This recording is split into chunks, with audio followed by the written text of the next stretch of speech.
There's one breakfast mistake that keeps blood sugar elevated all day.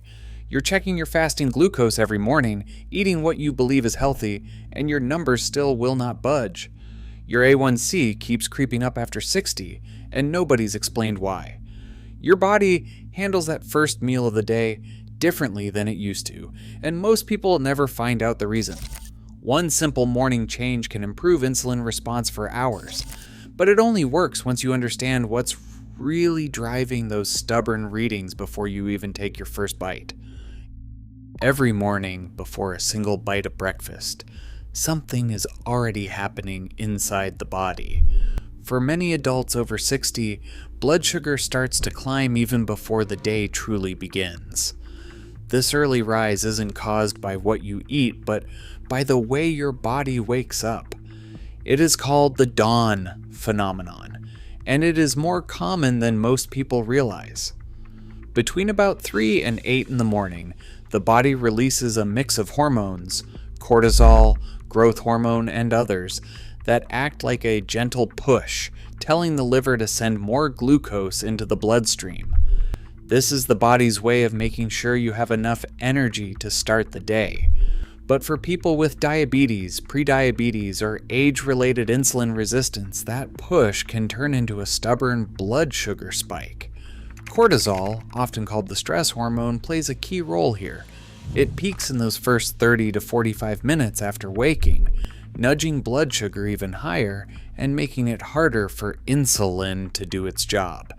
You can picture insulin as a key and glucose as a door. When cortisol is high, the key just doesn't fit as well.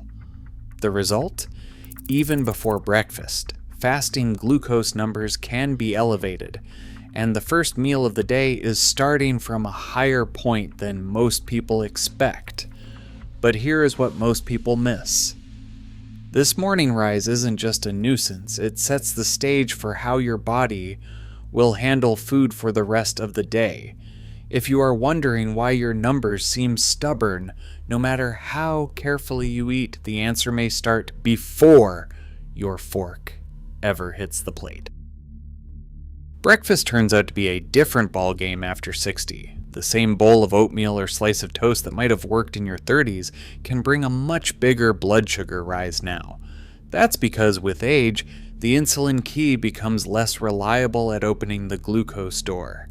Muscles and liver cells, which once responded quickly, now need a stronger signal to let sugar in. Research shows that after 50, the body's ability to handle glucose drops by up to 30% compared to younger adults.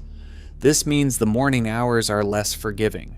A simple breakfast can produce a higher and longer-lasting spike than the same meal eaten later in the day. But here is what most people miss. Breakfast isn't just about what you eat, but how it interacts with that early morning state. If you start with a meal heavy in fast carbs, you are stacking more sugar on top of a system already struggling to clear what is there. The result is a blood sugar roller coaster that can last for hours. On the other hand, the right breakfast can help calm things down, giving your insulin a fighting chance to catch up.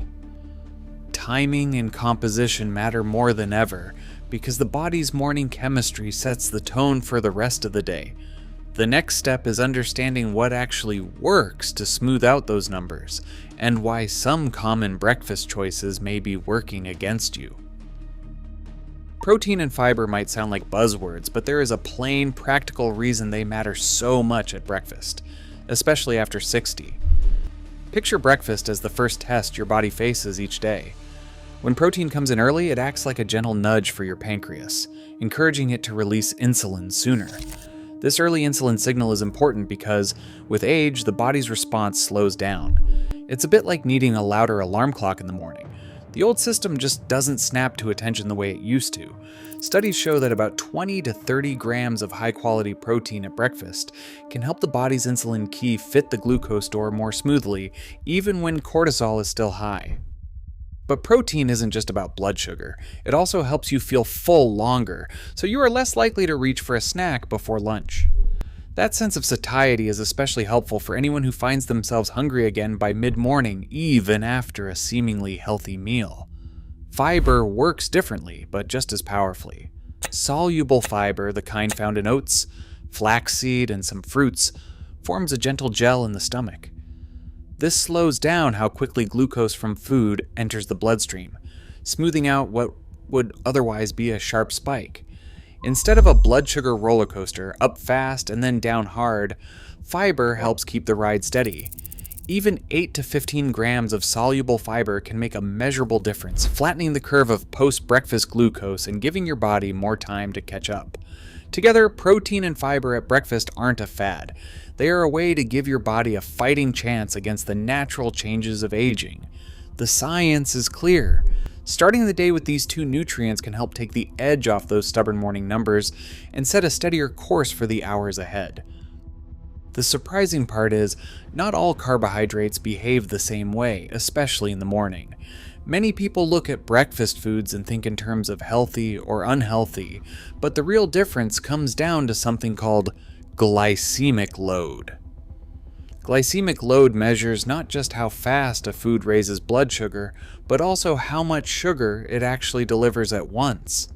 A bowl of cereal, a banana, or even some whole grain toast can pack a bigger punch than expected when eaten right after waking, because the body is at its most insulin-resistant point of the day. This is when a carb-heavy breakfast can create a sharp rise in blood sugar, stacking more fuel onto a fire that's already burning from those early morning hormones. It's not just about the type of carb, but how much and how quickly it hits your system. Foods with a high glycemic load can send blood sugar soaring, especially when eaten alone or before protein and fiber have had a chance to slow things down. That is why the science points not just to what you eat, but to the order and timing, starting with the parts that slow and stabilize. By putting protein and fiber first, you can buffer the impact of carbohydrates, making the ride smoother for your blood sugar in those first crucial hours. The single breakfast habit that makes the biggest difference for blood sugar after 60 is surprisingly simple. Start your first meal with protein and fiber before anything else. The first bite does the most work. Aim for about 20 to 30 grams of protein and 8 to 15 grams of fiber at breakfast. This combination helps your body send out an early insulin signal, like giving the insulin key a better chance to work before the glucose door gets stuck. For most people, that means building breakfast around eggs, Greek yogurt, cottage cheese, or a plant-based source like tofu or lentils, paired with fiber from vegetables, berries, or seeds. The goal is not perfection, but a practical target you can repeat most days. Carbohydrates are not off the table, but the timing matters. If you struggle with high morning blood sugar, keep rapidly absorbed carbs like bread, cereal, or fruit juice to about 20 to 40 grams. And consider waiting 30 to 45 minutes after your protein and fiber portion before adding them in. That way, your body is ready to handle the incoming sugar, instead of being overwhelmed when insulin is at its weakest. Here are 3 breakfast examples that meet these targets and work for most older adults. 2 eggs scrambled with spinach and 1 slice of whole grain toast. That is about 20 grams of protein, 4 grams of fiber, and 15 grams of carbs. Or 150 grams of Greek yogurt or skyr with half a cup of berries and 1 tablespoon of chia seeds. This delivers roughly 18 grams of protein, 7 grams of fiber, and 15 grams of carbs. Another option, cottage cheese with sliced tomato, 1 small apple, and a handful of almonds, about 10 to 12 pieces. This mix lands you close to 22 grams of protein and 8 grams of fiber, with 20 grams of carbs. If you prefer to keep things simple, just remember protein and fiber first, carbs second. Even small changes like adding a hard-boiled egg or a tablespoon of flaxseed to your usual breakfast can help smooth out that blood sugar roller coaster. The first meal sets the tone, and this habit gives your body a better shot at a steady day. Number 17.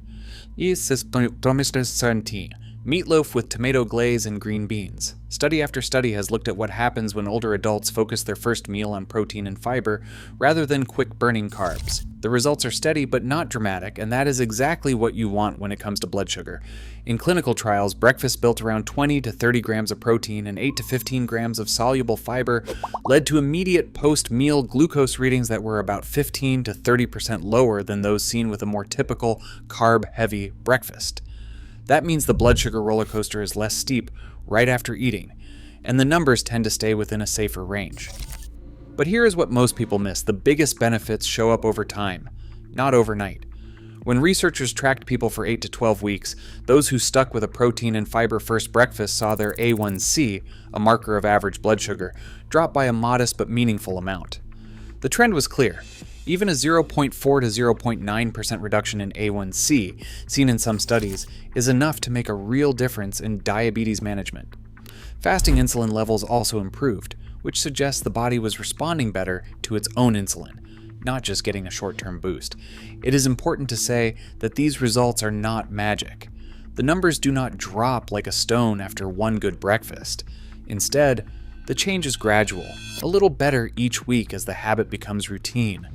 The value is cumulative, not a quick fix. For most people, the difference is noticeable within about 2 months, especially if they are tracking their glucose at home. And while some studies included people of all ages, the effects in older adults were just as strong, if not stronger, because the morning hours are where the biggest challenges tend to show up. So, while no single meal will erase years of blood sugar ups and downs, the research points to a real, steady improvement from this one simple breakfast habit. It is a small change that adds up, day after day. Breakfast can be tricky territory, especially when so many choices seem healthy on the surface, but quietly work against steady blood sugar. Take oatmeal, for example. By itself, it sounds like a wholesome start, but eating only oatmeal in the morning is a bit like fueling a fire with kindling. Quick to burn, quick to fade. Without a protein partner, oatmeal's carbohydrates hit fast and hard, often pushing blood sugar higher than expected. The fix is simple. Pair oatmeal with a protein source like a boiled egg or a scoop of Greek yogurt to steady the ride.